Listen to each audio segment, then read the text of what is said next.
잠을 잘 잘 때도 있지만 때론 잠이 안 올 때도 있잖아요. 이게 잠 못 자는 것만큼 괴로운 것도 없는 것 같은데 그렇다면 의학적으로 불면증이라는 게 도대체 뭔가요? 근데 불면증은 누구나 경험하는 증상이죠. 불면증을 진단하기 위해서는 잠들기가 어려워야 됩니다. 한 20분 이상 걸리는 걸 말하고요. 중간에 한 번 이상 깨는 걸 또 불면증의 증상으로 봅니다. 네. 새벽에 너무 일찍 깨는 들기 어렵고 중간에 깨고 새벽에 일찍 깨는 증상 세 개 중에 하나가 있어야 되고요. 이 때문에 낮에 피곤하고 졸리고 짜증이 늘고 감정 조절이 안 되고 집중력이 떨어지는 주간 증상이 동반될 때 불면증이라고 얘기합니다. 아, 네. 네. 그저 밤에 잠이 잘 안 오는 것만이 불면증이 아닌 것 같은데요. 또 남녀노소를 가리지 않고 불면증이 나타나긴 하지만 특히 불면증 증세를 많이 호소하는 사람들이 있을까요? 예, 말씀하신 대로 불면증은 남녀노소를 막론하고 누구한테나 나타나고 경험하는 증상이라고 할 수 네. 있습니다. 그런데도요, 그래서 전체 인구의 약 30%가 잠을 못 잔다고 합니다. 그 중에서도 특히 남자들보다는 여자들이 또 젊은 사람보다는 나이가 든 사람들한테 불면증이 잘 나타납니다.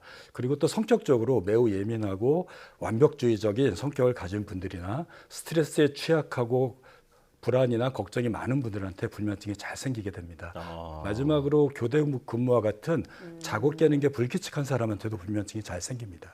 그렇군요. 자, 그렇다면 국내에서 그 불면증 환자 추세가 어떤지 궁금한데 혹시 늘고 있나요? 예, 불면증 환자가 계속 늘고 있습니다. 전체 인구의 약 30%가 불면증을 앓고 있다고 하는데요. 우리나라 건강보험심사평가원의 자료를 보면 매년 수면장애, 특히 불면증으로 진료받고 있는 환자 수가 계속 증가하고 있습니다. 네. 2016년에는 49만 명이 1년에 불면증으로 진료받았는데요. 2021년에는 그 숫자가 70만 명으로 급격히 늘어나서 매년 불면증 환자가 증가하고 있다고 생각됩니다. 네. 저희가 앞서 말씀드린 것처럼 잠이 보약이라는 말이 있는 것처럼 숙면이 굉장히 건강에 중요한데요. 불면증의 가장 큰 원인은 뭐가 있을까요? 예, 뭐 WHO에서요, 불면증은 그 선진국의 전염병이라고 정의를 하고 있습니다. 네. 그러니까 나라가 잘 살고 우리가 편안하게 살게 되면 불면증이 많습니다. 선진국에 사는 사람들의 특징이 뭐냐면요, 스트레스, 불안, 걱정, 또 스마트폰과 같은 과도한 빛에 노출되고 소음이나 컴퓨터 같은 전자기기를 사용하거나 또 노령 인구가 증가되면서 복용하는 약물이나 신체 질병, 그리고 사회가 발전하면서 교대 근무와 같은 다양한 근무 형태가 나타나서 불면증이 더 잘 생긴다고 합니다. 네. 이러한 불면증의 여러 가지 원인 중에서 가장 큰 요인 한 가지를 꼽는다면 스트레스, 불안과 같은 심리적인 요인을 들 수 있습니다. 과도한 걱정과 불안은 신체를 흥분시키는데요. 네. 그러한 흥분으로 인해서 교감신경이 자극되면 이 교감신경은 잘 시간이 돼도 생체 시계를 꺼트리지 않고 활활 타오르게 함으로써 우리는 잠들기가 어렵고 잠든 후에도 수시로 깨게 됩니다. 그렇군요. 그러니까 신경 쓸 게 많고 수시로 자극을 받는 환경에 있는 이 선진국 사람들이 불면증을 많이 겪는다 이렇게 말씀을 해주셨는데요. 자, 그런데 이제 불면증으로 잠을 잘 못 자면 그냥 피로가 쌓이는 수준을 좀 넘어서 우리 건강에 어떤 변화가 일어날 것 같은데 어떻게 될까요? 예, 잠을 못 자면 우리는 누구나 졸리고 피곤하고 집중력이 떨어진 걸 경험하겠지만요. 네. 우리 신체 내부, 몸과 뇌에는 여러 가지 변화가 생깁니다. 우리가 낮에 일을 하고 공부를 하게 되면 그 결과로 인해서 뇌와 우리 몸에는 여러 가지 찌꺼기와 졸음 물질이 축적되게 됩니다. 예. 그런데 잠을 자는 동안에 이 졸음 물질이 없어지기 시작돼서 우리는 자고 나면 개운한 거죠. 네. 그 외에도 우리의 신체 세포나 신체 장기를 손상시키는 산화 물질하고 염증 물질이 많이 쌓이게 되는데 잠자는 동안에 이게 제거가 됩니다. 네. 어떻게 보면 잠을 잘 자고 나면 몸이 회복되고 재생되고 또 병든 몸이 치유돼서 몸이 다시 정상화되는 리셋 과정이라고 할 수 있겠습니다. 네. 하지만 수면 시간이 부족하거나 수면의 질이 떨어지게 되면 이런 정상적인 우리 몸의 회복 기능이 떨어지게 되니까요.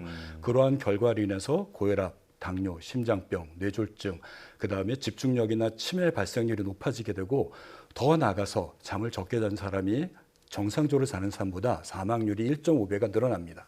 예. 그러니까 잠을 굉장히 잘 자면 좋겠지만 잠이 안 올 때가 있잖아요. 그럴 때는 뭐 양을 세기도 하고 일어나서 뭐 다른 걸 해볼까 고민하기도 하는데요. 이렇게 잠을 그냥 청하는 게 좋을까요? 아니면 다른 행동을 좀 취하는 게 좋을까요? 예, 잠자리에 들었는데 또 중간에 깼는데 잠이 안 오면 말씀하신 대로 양을 세는 분들이 참 많습니다. 네.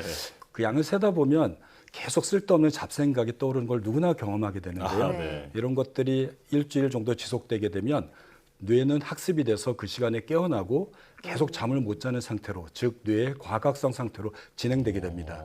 이걸 막기 위해서는 잠이 20분 안에 잠이 안 오면 잠자리를 바꿔야 됩니다. 거실이나 빈 방에 나오셔서요, 편안하게 책을 보거나 음악을 듣거나 복식 호흡을 하거나 긴장을 풀 수 있는 명상법을 하시다가 졸리면 들어가는 게 좋습니다. 처음에는 쉽지 않겠지만 며칠 하면 중간에 깨는 시간들이 줄거나 쉽게 잠드는 모습을 경험하시게 될 겁니다. 네. 한 자리에서 너무 잠이 안 오면 네. 계속 애쓰기보다는 잠자리를 한번 옮겨봐라 이렇게 네, 조언을 해주셨는데요. 자, 그렇다면 이건 어떤지 궁금합니다. 이게 저녁에 운동을 하면 수면에 도움이 된다는 의견도 있고, 혹은 몸이 이제 너무 뜨거워져서 잠이 잘 오지 않는다는 분도 있는데 뭐가 맞는 건가요? 예, 깨어있을 때 하는 운동은 어느 시간에도 수면에 도움이 될 수 있습니다. 특히 해가 질 시간에 저녁 한 5시에서 한 7시에 하는 운동은 수면에 아주 보약이 될 수 있습니다. 네. 하지만 잠들기 4시간 전부터 땀이 나거나 심장이 빠르게 뛰는 유산소 운동은 금기시하는 게 좋습니다. 그 이유는요, 운동을 하면 우리 체온이 올라가잖아요. 네. 땀이 생기고 체온이 높아지는데, 높아진 체온은 정상화되는데 4시간이 걸립니다. 그런데 우리는 잠을 잘 때 2-3시간 전부터 체온이 떨어지는데요. 체온이 떨어져야지만 멜라토닌이 나와서 깊은 잠을 자게 됩니다. 예. 잠들기 전에 운동을 과하게 하시면 체온이 안 떨어지니까 멜라토닌이 분비되는 시간이 뒤로 밀리게 되죠. 그러면 잠드는 게 어렵고 피곤해서 잠들더라도 깊은 잠을 못 자는 낮잠 형태로 변하게 됩니다. 예. 따라서 한 3시간 전에 모든 운동을 끝내시는 게 좋습니다. 또 궁금한 게, 또 직장인들이 평일에 쌓였던 피로를 푼다고 하면서 주말에 잠을 주무시는 경향이 좀 있거든요. 네. 이것도 건강한 수면 습관에 방해가 될까요? 예, 주중에 비해서 주말에 몰아서 자거나 또는 늦게 자는 분들이 꽤 많습니다. 네. 2시간 이상 차이가 나서 잠자는 것을 사회적 시차라고 얘기를 합니다. 우리가 해외여행 갔을 때 시간대가 변화되는 걸 시차라고 하지만, 해외여행 안 가고 주말에서 주중으로 변했을 때 잠자는 시간이 변화가 되는 것을 사회적 시차라고 얘기를 하죠. 우리가 이렇게 늦게 자면 하루에 1시간이 정도가 생체 리듬이 변화가 시작됩니다. 이틀 동안 잠을 늦게 자게 되면 월요일이 되면 2시간 늦게 자고 늦게 깨는 사람이 되는데, 월요일은 일찍 출근해야 되니까요, 잠을 적게 자고 출근하게 되니 출근해서 힘든 월요병 형태로 나타나게 되죠.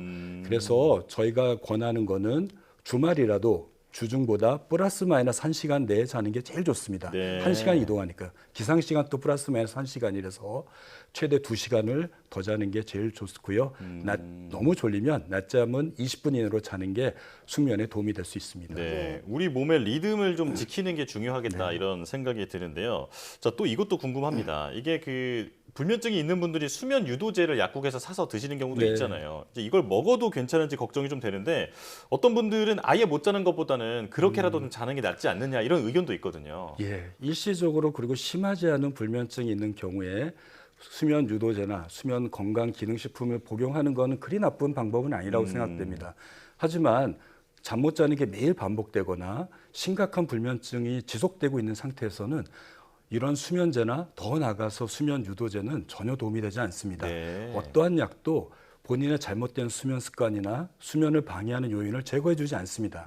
따라서 매일매일 같은 수면 시간을 유지하고 잘못된 수면 습관, 즉 스마트폰을 보거나 긴장을 높아지는 습관들을 내려놓으시는 것들이 진정한 꿀잠을 자는 방법이라고 생각됩니다. 예. 또 앞서서 그 체내 온도가 숙면에 굉장히 중요하다고 말씀을 해주셨는데요. 최근 열대야로 인해서 네. 온도가 굉장히 높다 보니까 네. 잠을 못 이루는 분들도 계십니다. 이런 분들에게 조언 한 말씀 해주시자면요. 예, 한밤에 대기 온도가 25도 이하로 떨어지지 않는 밤을 열대야라고 얘기를 합니다. 25도가 왜 중요하냐면요, 우리는 잠들 때 체온이 한 1도 정도 떨어져야지 잠을 쉽게 들고 멜라토닌이 분비가 되는데, 네. 밖에 온도가 높아지면 우리 몸속에 있는 깊은 속에 있는 체온이 떨어지지 않습니다. 그러니까 우리는 체온이 높은 상태로 유지가 되니 잠들기 어렵습니다. 따라서 이럴 때는 우리가 잠들기 한 서너 시간 전부터 앞에 말씀드린 대로 체온을 올리는 유산소 운동을 하지 말아야 되고요. 야식을 먹어서는 안 됩니다. 그리고 잠들기 1시간 전에는 체온을 약간 떨어뜨리는 게 도움이 되니까 예. 미지근한 물로 샤워를 하시는 게 좋고요. 이후에는 선풍기나 에어컨을 사용해서 실내 환기도 시키고요. 실내 온도를 한 20도 내외 정도로 맞추는 게 제일 좋습니다. 네. 하지만 온도가 너무 낮아지면 혈관이 너무 수축하니까 몸에 있는 체온이 떨어지지 않습니다. 네. 순환이 안 되는 거죠. 따라서 잠들고 한 2시간 이내에 선풍기나 에어컨에 타이머를 조정해서 꺼지도록 하면 훨씬 더 좋은 잠을 잘 수 있지 않을까 합니다. 아, 네. 저희도 경험해봤던 것이 이제 이 불면증이다 보니까 궁금한 게 많아서 네. 질문을 많이 드렸는데요. 시간이 훌쩍 지나가서 네. 이제 가장 중요한 질문으로 바로 넘어가겠습니다. 이게 잠이 안 올 때 꿀잠을 잘 수 있는 어떤 꿀팁 같은 게 있을까요? 네, 저희 그 취침 루틴이라는 용어를 좀 설명드리고 싶습니다.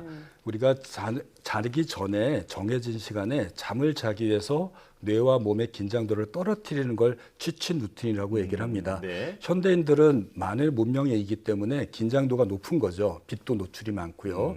그래서 잠자기 1시간 동안의 문명의 이기를 좀 멀리하고 긴장을 풀 수 있는 활동, 즉 예를 들면 복식호흡이나 스트레칭, 요가, 점진적 근육이완법, 명상법을 30분에서 1시간 정도 매일 하신다면 훨씬 더 잠을 잘 잘 수 있습니다. 네. 이 중에 한 가지만 좀 말씀드리면 복식호흡은 여러분들이 대부분 하고 계시는데요. 네. 깊이 숨을 들여 마시고 깊이 내쉬는 거는 산소 농도의 농도를 높여서 몸의 긴장도를 풀어주고요. 횡격막을 자극해서 부교감신경, 즉 긴장을 완화시키는 효과를 나타낼 수 있습니다. 잠들기 전에 최소한 478 호흡법과 같은 복식호흡을 하신다면 여러분의 긴장도를 떨어뜨려서 보다 쉽게 잠들 수 있고요. 낮에도 긴장이 높거나 불안할 때도 이런 복식호흡을 하신다면 긴장 완화에 많은 도움이 될 것 같습니다. 예. 그렇군요. 잠 못 이루는 분들 굉장히 많이 계실 텐데요. 오늘 교수님께서 알려주신 네. 꿀팁 잘 기억하셔서 모두 꿀잠 주무셨으면 좋겠습니다. 강동 경희대학교 병원 신경과 신원철 교수와 함께했습니다. 오늘 말씀 고맙습니다. 고맙습니다.